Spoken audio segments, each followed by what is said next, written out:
కామారెడ్డి జిల్లా గణపూర్లో విషాదం నెలకొంది. పెళ్లైనటువంటి నెల రోజులకే వరుడు మరణించాడు.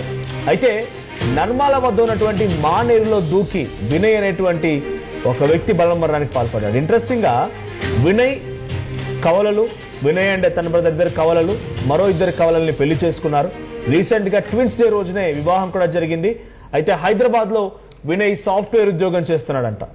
ఇటీవల ట్విన్స్ డే రోజున ఈ కవలలకి వివాహం జరిగింది. ఇద్దరు అమ్మాయిలు కవలలే, అటు అబ్బాయిలు కూడా కవలలే. అయితే కవలల జంటల్లో ఇప్పుడు వినయ్ కుమార్ ఒకరు. సో వినయ్ మృతితో ఇప్పుడు గణపురంలో విషాదాచారాలు అలుముకున్నాయి. మానేరు వాగులో దూకి మరణానికి పాల్పడ్డాడు. మృతికి కారణాలపైన అన్ని కోణాల్లో పోలీసులు విచారణ చేపడుతున్నారు.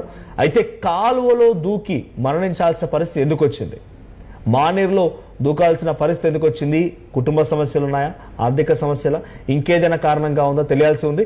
సో ప్రస్తుతానికి వినయ్ మరణంతో ఒక్కసారిగా ఆ గ్రామం మొత్తం కూడా విషాదాచారాలు అలుముకున్నాయి. సో ప్రజెంట్ ఆ పోలీసులు కూడా ఏం జరిగి ఉంటుందనే కోణాల్లో విచారణ చేపడుతున్నారు.